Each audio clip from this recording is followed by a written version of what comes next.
ناظرین، آج ہم آپ کو ایسی غذاؤں کے بارے میں بتائیں گے جن کا استعمال حمل کے دوران نہیں کرنا چاہیے، کیونکہ حمل کے دوران ان کا استعمال کرنے سے حمل ضائع ہونے کا خطرہ ہوتا ہے۔ ناظرین، آج کی ویڈیو میں خصوصاً ان عورتوں کے لیے ہے جن کا پہلی بار حمل ہو۔ زیادہ تر خواتین کو یہ پتہ ہی نہیں ہوتا کہ حمل کے دوران کون کون سی غذائیں کھانی چاہیے اور کن چیزوں کا استعمال نہیں کرنا چاہیے۔ حمل کے دوران جن چیزوں کا استعمال نہیں کرنا چاہیے ان کے بارے میں جان لیتے ہیں۔ سب سے پہلے کچے انڈے کا استعمال ہرگز نہیں کرنا چاہیے۔ زیادہ تر لوگ یہ سمجھتے ہیں کہ کچے انڈے میں بہت زیادہ وٹامنز اور طاقت ہوتی ہے، اس لیے وہ دودھ میں کچا انڈا ڈال کر پیتے ہیں، لیکن حاملہ خواتین اس کا استعمال ہرگز نہ کریں۔ اس لیے انڈے کو اچھی طرح پکا کر یا بوائل کر کے استعمال کیا جائے تو یہ بہت فائدہ مند ثابت ہوتا ہے۔ اس کے بعد کلیجی کا استعمال ہرگز نہ کریں۔ حالانکہ کلیجی خون پیدا کرنے کے لیے بہت اچھی چیز ہے، اس میں وٹامنز اور فائبر بہت بھاری مقدار میں پائے جاتے ہیں، لیکن اس کی تاثیر گرم ہے، اس لیے کلیجی کا استعمال ہرگز نہ کریں،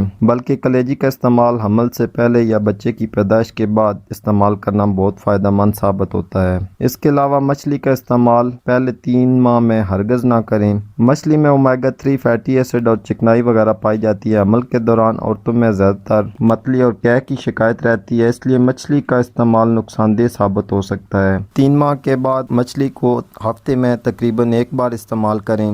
اس کے استعمال سے بچے کی گروتھ میں کافی بہتری آتی ہے۔ اس کے علاوہ ہم سب جانتے ہیں کہ حاملہ خواتین کے لیے دودھ کا استعمال بہت فائدہ مند ہوتا ہے، لیکن کچا دودھ یعنی بغیر بوائل کیا ہوا دودھ کبھی بھی استعمال نہ کریں، کیونکہ کچے دودھ میں جراثیم کی بہت زیادہ مقدار پائی جاتی ہے۔ جب ہم دودھ کو بوائل کرتے ہیں تو یہ زہریلے جراثیم ختم ہو جاتے ہیں، اس لیے خواتین کو چاہیے کہ دودھ کو بوائل کیے بغیر استعمال نہ کریں۔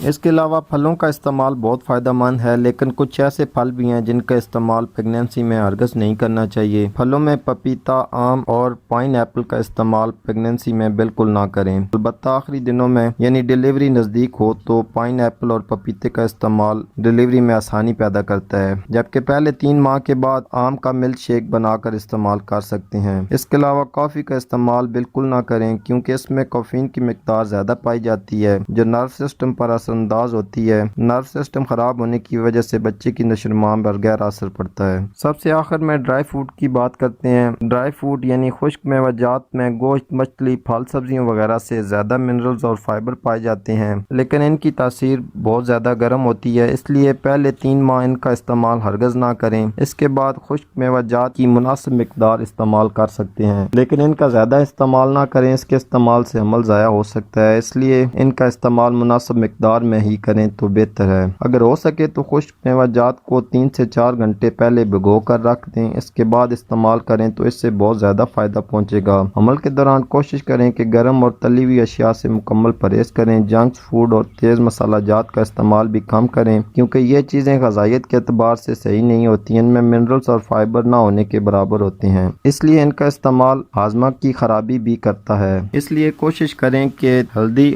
اور نیچرل فوڈ کا استعمال کریں جو کہ ماں اور بچے کی صحت کے لیے بہتر ہے۔ تو آج کے لیے اتنا ہی ناظرین، امید کرتا ہوں آج کی ویڈیو آپ کے لیے فائدہ مند ثابت ہوگی۔ اسی کے ساتھ اجازت چاہتا ہوں، اللہ حافظ۔